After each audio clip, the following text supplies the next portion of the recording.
तो प्रेम से जो दे भगवान उसको स्वीकार करते हैं। आपका मन कैसा है, मन का टेस्ट कैसा है? जैसे आपके माखन का टेस्ट है वैसे आपके मन का टेस्ट। मन ही तो भगवान को लुभाता है। मन के हारे हार है, मन के जीते जीत, मन ही मिलाए ईश से और मन ही खाए पीते। भगवान को क्या प्रिय है? भगवान को यमुना प्रिय है, भगवान को माखन प्रिय है, भगवान को कदम्ब का वृक्ष प्रिय है, भगवान को राधा जी प्रिय है, भगवान को वृंदावन प्रिय है। इसीलिए तो वृंदावन वासी हमारे पास आ गए। तो दिनेश भैया, जो भगवान को प्रिय है उसको भगवान अपने आप बुला लेते हैं। इसलिए हम भगवान के प्रिय हैं।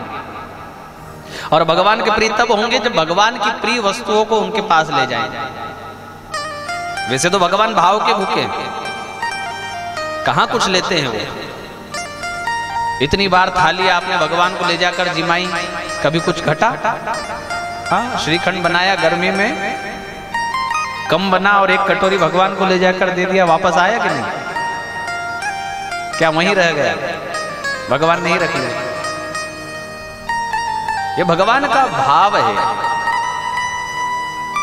कि हम केंद्र में भगवान को रखो, अपने जीवन के केंद्र में भगवान हो, उन्हीं के निमित्त कार्य हो, उन्हीं के निमित्त भोग हो, ऐश्वर्य वैभव भी हमारा भगवान के निमित्त हो। नया कपड़ा कोई आए ना तब भी भगवान को पहले चढ़ा, कोई नई गाड़ी आए पहले भगवान को बिठा, कोई नया स्वर्ण का आपने आभूषण बनवाया, माताओं ने बढ़िया सुंदर चेन बनवाई, तो पहले भगवान को ले जाकर चढ़ाओ, प्रसाद हो जाएगा। तुम ही निवेदित भोजन कर,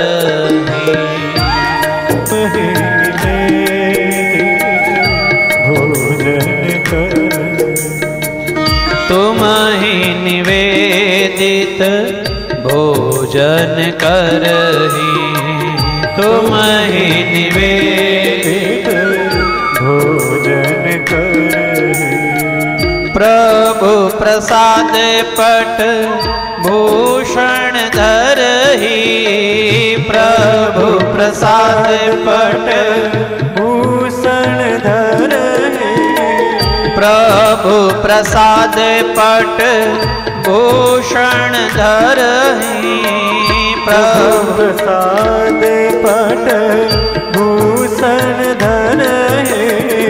तुम ही निवेदित भोजन करहि, तुम ही निवेदित भोजन करहि।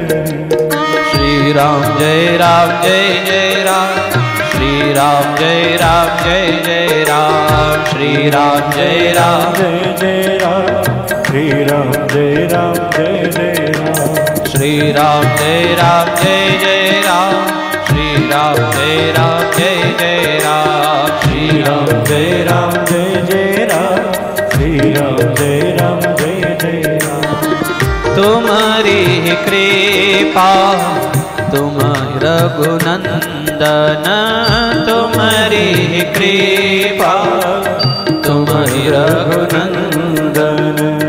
जानहि भगत भगत और चंदन, जानहि भगत भगत और चंदन।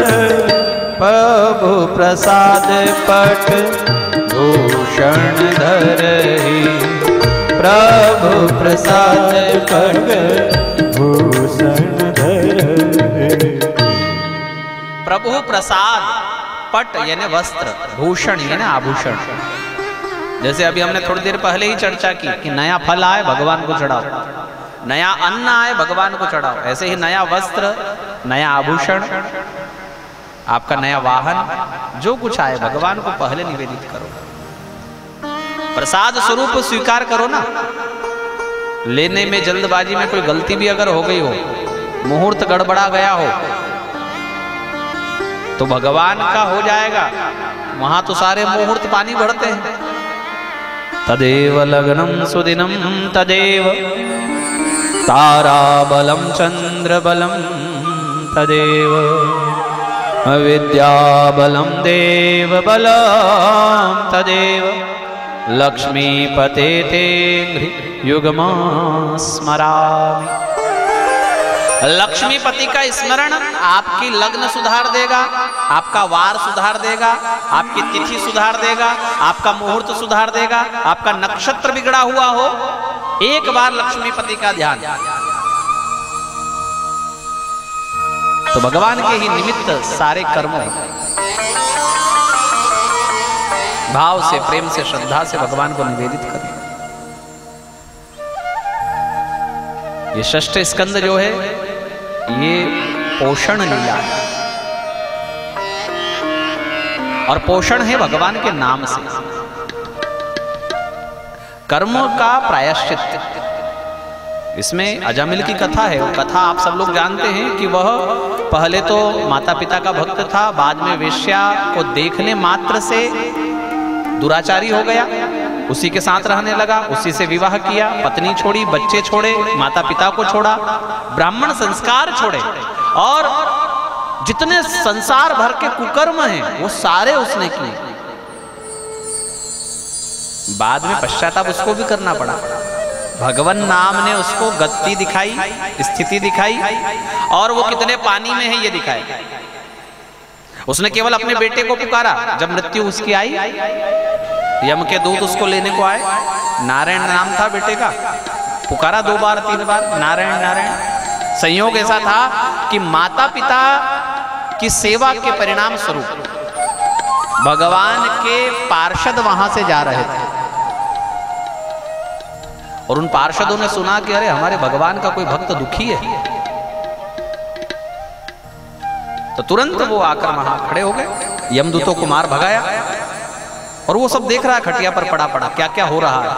उसको होने वाली पीड़ा को भी उसने अनुभव किया, यमदूतों का भयानक स्वरूप भी उसने देखा, और बाद में भगवान के पार्षदों के भी दर्शन उसने किए। तो सुबह के समय वह खटिया पर बैठे बैठे क्या चिंतन करता है कि ये मेरी आखिरी रात थी, अब ये मुझे जो अवसर मिला है ये भगवान नाम के कारण मिला है। प्रायश्चित किया उसने, सब छोड़ा और भगवदाश्रय होकर भगवान नाम संकीर्तन करे। इसलिए हमारे द्वारे किया हुआ कर्म हमको जलाए, हमको सताए, और फिर भगवान नाम का लेपन उस पर हो जाए। ये 2 साधन हैं जिससे हम अपने बड़े से बड़े पाप का शमन कर सकते हैं। भूल हो जाना स्वाभाविक है।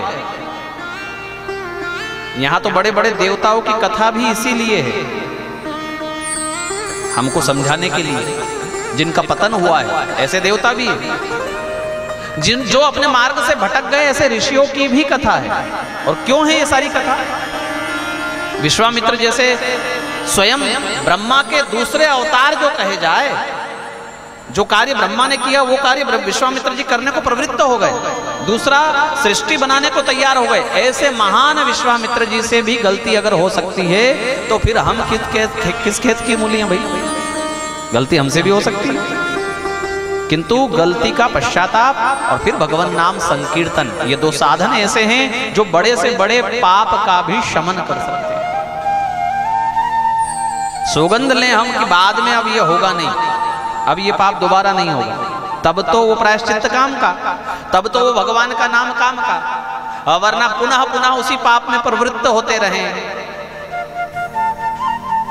गज वाला स्नान, हाथी वाला, पहले तो वो पानी में जाकर डुबकी लगाए और बाद में धूल में आकर लोट लगा दे, ऐसा नहीं होना चाहिए। अजामिल की कथा और यहां पर वृत्तासुर की बड़ी सुंदर कथा है। इंद्र ने अपने गुरु बृहस्पति का अपमान कर दिया, अभिमानवश बैठा रहा। 2 पल केवल गुरु जी का आगमन हुआ, 2 पल वो अपना सीट को छोड़ा नहीं उसने, बस ये 2 पल में तो कितना खेल हो गया। फिर गुरु जी रुके थोड़ी, बाद में उसको समझ में भी आ गया गलती है मेरी, बहुत गलत किया मैंने, ऐसा करना नहीं चाहिए। बाद में तो वो खड़ा होने को भी तैयार है, गुरु जी को पैर पकड़ने को भी तैयार है। किंतु आश्चर्य ये कि बृहस्पति जी अंतर ध्यान हो गए। त्रिलोकी में कहीं भी बृहस्पति जी इंद्र को मिले ही नहीं, अपराध हो गया। इंद्र ने अपने सिंहासन के मद में, बहुत ऐसी कथाएं हैं।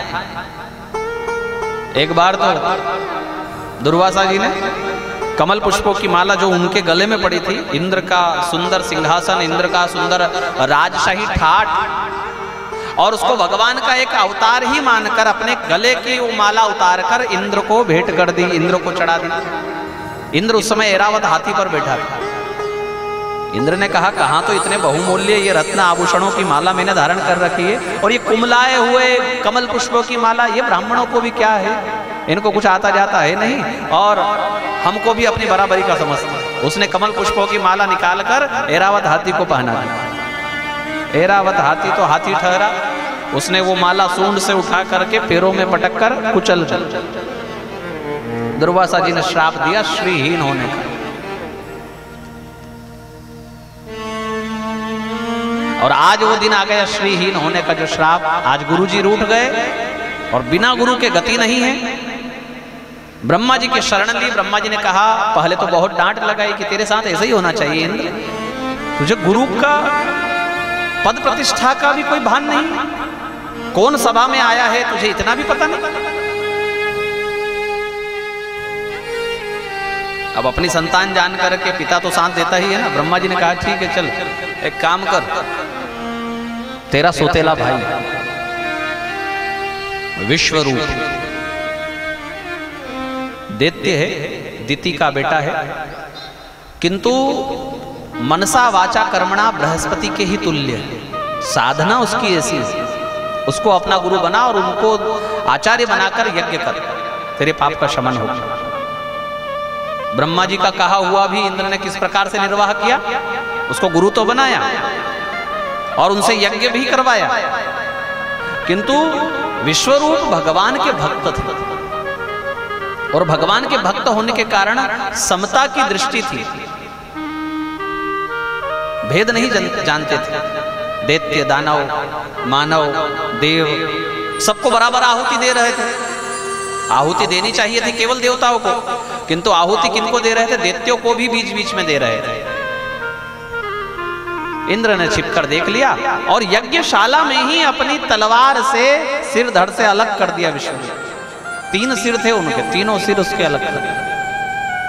बताओ, जिसको गुरु बनाया, एक को गुरु बनाया, उनका अपमान किया, और दूसरे को बनाया, उनको मार दिया। तत्क्षण उनके शरीर से, उनकी देह से वृत्रासुर नाम का एक दैत्य उत्पन्न हुआ, और इस कारणवश इंद्र बहुत भयभीत हुआ।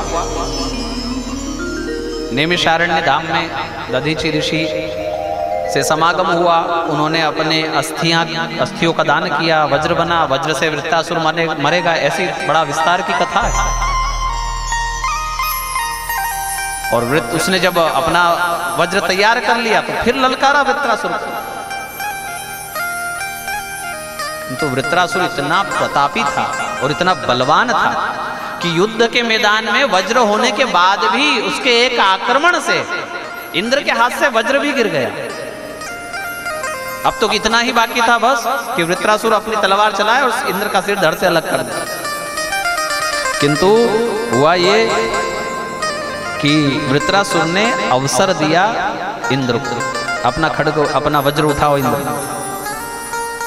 बड़ा लज्जित होकर, एक राजपूत के लिए सबसे बुरा क्षण है कि शत्रु उसको कहे कि अपना अस्त्र उठाओ। मरा हुआ ही समझो अब उसको, अब उसमें कोई गरिमा नहीं बची। अपना वज्र उठाओ इंद्र और मुझसे युद्ध करो। बड़ा लज्जित होकर, मानो जमीन में गड़ गया हो, इंद्र ने वो वज्र उठाया, और वज्र उठाकर जो ही उसने हाथ ऐसे ताना मारने के लिए, तो अकस्मात वृत्रासुर की दृष्टि उस वज्र पर गई जो ऊपर हुआ इंद्र के हाथ में। ये कोई घटना ही ऐसी थी। वज्र को बड़े ध्यान से वो देखने लगा, कितना समय मिला होगा, पल 2 पल कितना मिला होगा, कोई ऐसे हाथ से उठाए तलवार और मारने में कितना समय लगेगा। किंतु जब उसने उस वज्र के अग्रभाग को देखा तो क्या पाया, उस वज्र में उसे भगवान नारायण के दर्शन हुए। चतुर्भुज भगवान कमल पुष्प पर खड़े हुए हैं, मुस्कुरा करके वृत्रासुर को देख रहे हैं, ये उसने देखा। और ऐसा सुरम्य दर्शन भगवान का, उसको आशा नहीं थी कि भगवान मुझे रणांगण में, युद्ध के मैदान में और मेरे शत्रु के हाथ में सजा हुआ अस्त्र में मुझे दर्शन देंगे। उसके हाथ से तलवार छूट गई, अपने आप हाथ ऐसे बंध गए और मुख से 4 श्लोक निकले। ये 4 श्लोक धर्म अर्थ काम मोक्ष के सदृश है, और इनमें एक श्लोक तो बड़ा प्यारा है, हर भक्त को इसको अपने जीवन में उतारना चाहिए। वह कहता है, अजात पक्षा इव मातरम खगाः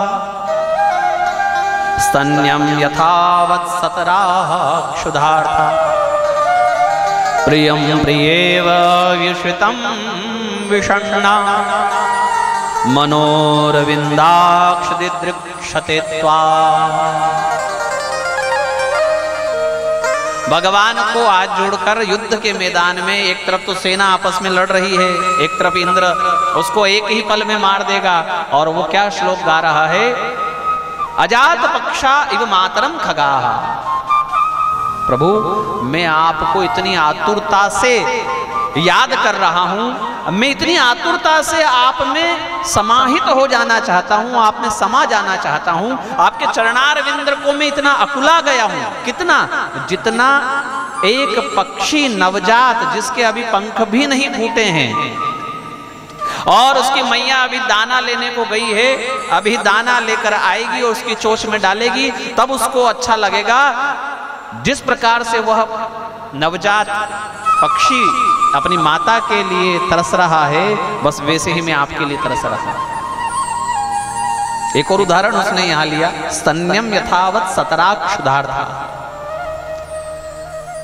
नाथ जिस भांति नवजात बछड़ा अभी अभी 2-4 दिन का हुआ है और उसकी मैया चरने के लिए जंगल गई है और घर के निकट तक आ गई है, संध्या के समय उसको सुगंध आ गई कि मेरी माँ आ गई, और उस सुगंध को ही पाकर के वह इतनी उछाल भरता है कि वह अपने स्वामी के हाथ में भी नहीं आता, इतना प्रयास करता है कि उसका बस चले तो वह अपनी रस्सी को तुड़ा दे और अपने माँ के पास दौड़ जाए। ये दृश्य आपने देखा होगा। और जो आतुरता उस बछड़े को अपने माँ से मिलने को होती है, वही आतुरता नाथ मुझे आपसे मिलन में।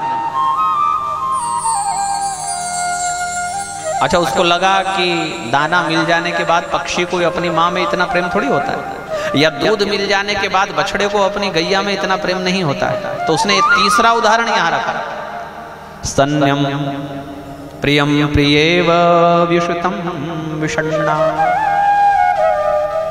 जिस प्रकार पतिव्रता नारी का पति परदेश गया हो और हर आहट पर वो उसको खोज रही हो, अब आए अब आए, कितनी उसको आतुरता होती है अपने पति से मिलन की।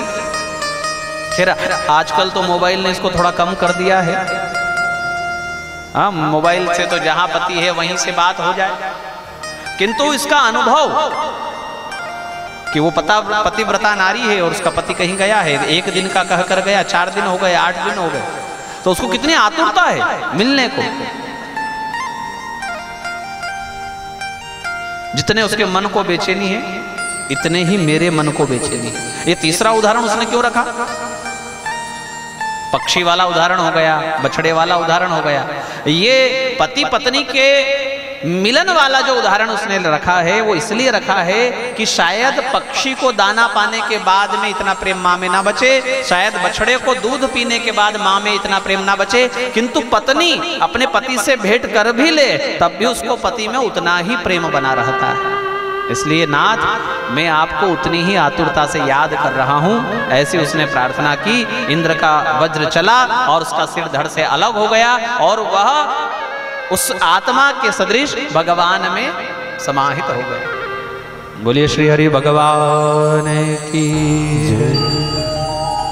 राजा परीक्षित को आश्चर्य हुआ कि कहां तो देवताओं को इतनी बुद्धि नहीं होती है कि वो इतनी पिपासा के साथ, इतनी उत्कंठा, इतनी प्यास भगवान की, इतना तो देवताओं को भी हमने नहीं देखा, ऐसी कोई कथा नहीं सुनी। और आप कह रहे हो कि एक असुर में इतनी भगवान को पाने की लालसा है, कैसे संभव है? तो उनका पूर्व चरित्र सुनाया। यही वृत्रासुर पूर्व जन्म में राजा चित्रकेतु था। अनेक रानियां थी किंतु कोई बालक नहीं था। एक दिन नारद जी अंगिरा ऋषि के साथ आए तो उनके चरण पकड़ लिए। नारद जी ने कहा कि भाई तुमको बच्चा है नहीं, तुम्हारे भाग्य में, किंतु पैर ही पकड़ लिए, जाने ही ना दे तो क्या किया जाए? तो नारद जी ने कहा चलो ठीक है, मैं तुम्हें बालक तो देता हूं किंतु केवल 5 वर्ष के लिए। अच्छा ठीक है, ना होने से तो 5 वर्ष का ही सही। 5 वर्ष के बाद में तुम्हारा वो बालक मर जाएगा, जैसी आपकी इच्छा। अभी तो मिल रहा है ना, अभी के लिए क्यों मना करना? उसकी सबसे बड़ी रानी को बच्चा हुआ, बेटा हुआ। राजकुमार बड़ा सुंदर था, सभी रानियों का मन उस पर बड़ा रिझा गया, बहुत लाड़ उसको लड़ाती। और समय देखते ही देखते बीत गया 5 वर्ष, पता ही नहीं पड़ा। अचानक से ईर्ष्या हो गई बाकी रानियों को बड़ी रानी से कि जब से ये बच्चा हुआ है राजा का प्रेम इसमें ज्यादा है, हम में कम है। ये तो होनहार थी, खीर में विष मिलाकर और वह विष की खीर बालक को पिला दी, उसे पल्ले में सुला दिया, पूरा शरीर नीला पड़ गया और राजकुमार मर गया। बड़ा रुदन मचा, कोलाहल मचा। और रानियों ने स्वीकार भी कर लिया कि गलती हमारी है, किंतु अब क्या होगा? अब तो जो होना था वो हो गए, कोई सुधार इसमें हो नहीं सकता। तभी नारद जी और अंगिरा ऋषि आए और पुनः पहले की भांति पैर पकड़ लिए राजा चित्रकेतु ने। वही प्रार्थना कि मेरा बेटा आप जीवित कीजिए, आप क्या नहीं कर सकते हैं, आप तो सर्वसमर्थ, चाहे जो कर सकते हैं। बोले भाई देखो, हमने तुमको पहले ही कहा था कि 5 वर्ष के लिए बच्चा मिलेगा। फिर जिज्ञासा प्रकट की, पुनः पुनः मांगने के कारण नारद जी ने कहा ठीक है, हम जीवात्मा को बुला देते हैं, यदि वह चाहे तो इस शरीर में प्रवेश करे। तुम्हारा बेटा है, तुम प्रार्थना करना उसको। हाँ ठीक। नारद जी ने उस जीवात्मा को बुलाया। ओहो पुत्र, तुम कहाँ चले गए थे? और देखो तो तुम्हारे बगैर तुम्हारी मैया का क्या हाल है, तुम्हारी बाकी माताएं, और मुझे देखो मैं कैसे पागलों की भांति, मेरे बाल बिखरे हुए। बहुत बहुत मनाया राजा ने, किंतु अंततः वो जीवात्मा ने कहा कि पिताजी आपको तो केवल इसी जन्म का याद है, और मैं तो आपके पिछले कई जन्मों को देख पा रहा हूं, और कई बार मैं आपका बेटा हुआ और कई बार आप मेरे बेटे हुए। आप किस जन्म की बात कर रहे हैं? मैं इस बंधन से अब मुक्त हो गया हूं, मुझे पुनः इस दुख रूपी शरीर में नहीं आना है। आखिर को तो रोगों का मंदिर ही ये शरीर है। शिव जी के मंदिर में कौन? शिव जी। कृष्ण के मंदिर में कौन? कृष्ण। तो शरीर जो है ना रोगों का मंदिर है, तो इसमें कौन रहेंगे? कितना भी बचो। उस जीवात्मा ने मना कर दिया कि मैं इस शरीर में आने वाला नहीं। तभी राजा चित्रकेतु को उच्चाटन हो गया, अरे ऐसे जीवन से तो यूं ही भले कि देखो अपना खून, अपना बेटा, वो मुझे पिता मानने को तैयार नहीं है, तो क्यों मैं इस संसार के बंधन में फंसा हुआ हूं? फिर कौन पत्नी, कौन पति, किसका बेटा? तुरंत राजा ने सब कुछ छोड़ दिया, हिमालय की तलहटी में जाकर बहुत बहुत वर्षों तक तपस्या की। वहां भगवान सहस्र मूर्धनि शेषनाग जी की तपस्या की और वो प्रसन्न हुए, उनकी प्रार्थना की। यं वै श्वसन्तमनु विश्वसृजः श्वसन्ति, यं चेकितानमनुचित्तय उच्चकन्ति, भूमण्डलं सर्षापायति यस्य मूर्ध्नि, तस्मै नमो भगवतेस्तु सहस्रमूर्ध्ने। ऐसे भगवान सहस्र मूर्धनि को नमस्कार है, जिनकी फण पर एक रई के दाने के समान ये ब्रह्मांड टिका हुआ है। भगवान शेष यानी बलराम जी या लखन है ना, भगवान का ही एक अवतार, इनकी उसने साधना की, भगवान प्रसन्न हुए, दर्शन दिया। और वो हिमालय से ही जा रहे थे दर्शन करके, तो हिमालय पर ही कैलाश है, और कैलाश पर कौन बैठते हैं ये तो आपको पता ही है, भगवान भोलेनाथ, कृपा करने वाले सदा सदा।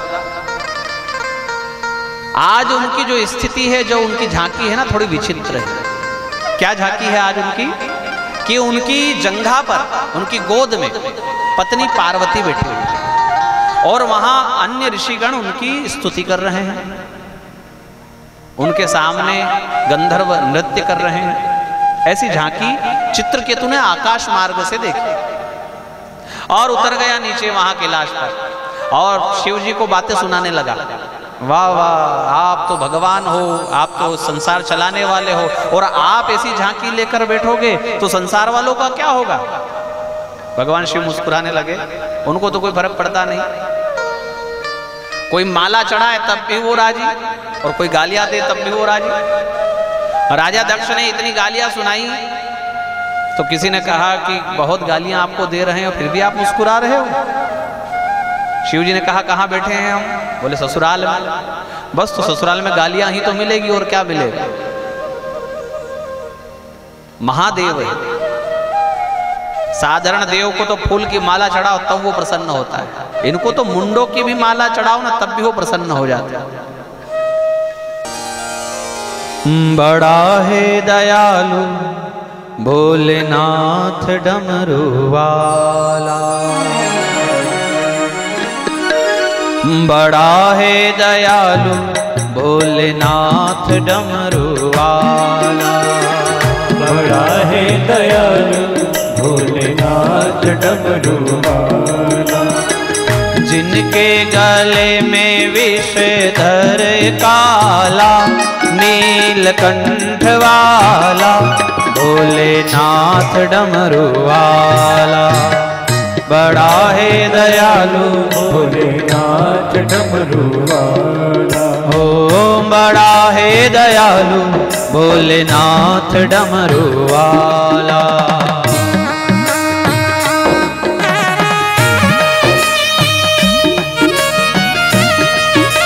जरा ताली की सेवा देते हुए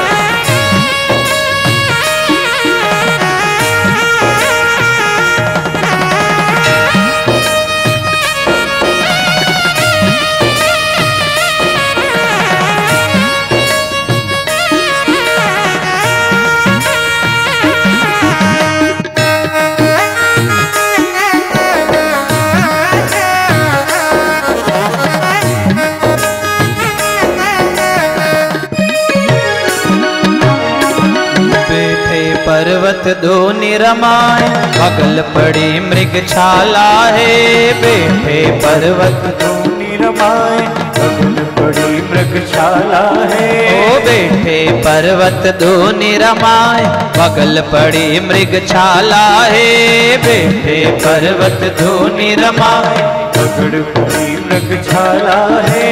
कालों के महाकाल सदाशिव, जिनका रूप निराला है, कालों के महाकाल सदाशिव, जिनका रूप निराला है।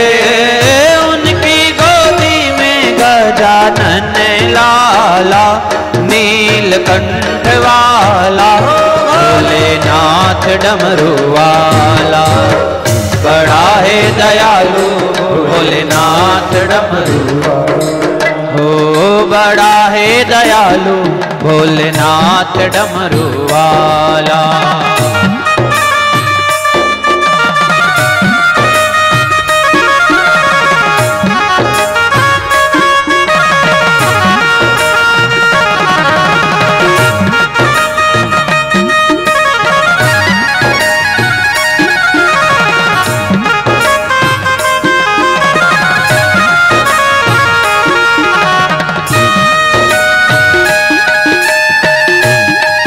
भोले भोले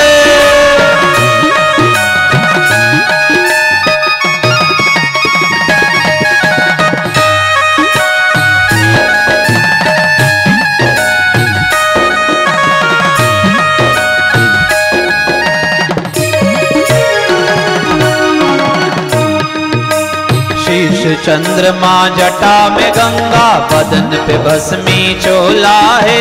शीश चंद्रमा जटा में गंगा भस्मी चोला है। ओ शीश चंद्रमा जटा में गंगा, बदन पे भस्मी चोला है। शीश चंद्रमा जटा में गंगा, बदन पे भस्मी चोला है। तीन लोक में नीलकंठ सा, देव न कोई दूजा है। तीन लोक में नीलकंठ सा, देव न कोई दूजा है। पी गए विष का प्याला, नीलकंठ वाला भोलेनाथ डमरू वाला। बड़ा है दयालु भोलेनाथ डमरू वाला, बड़ा है दयालु भोलेनाथ डमरू वाला। जिसके गले में विष धर काला, नीलकंठ वाला भोलेनाथ डमरू वाला। बड़ा है दयालु भोलेनाथ डमरू वाला, बड़ा है दयालु भोलेनाथ डमरू वाला। भोलेनाथ डमरू वाला, भोलेनाथ डमरू वाला, भोलेनाथ डमरू वाला। शिव नमः पार्वती पतये, हर हर महादेव। काशी विश्वनाथ भगवान की जय।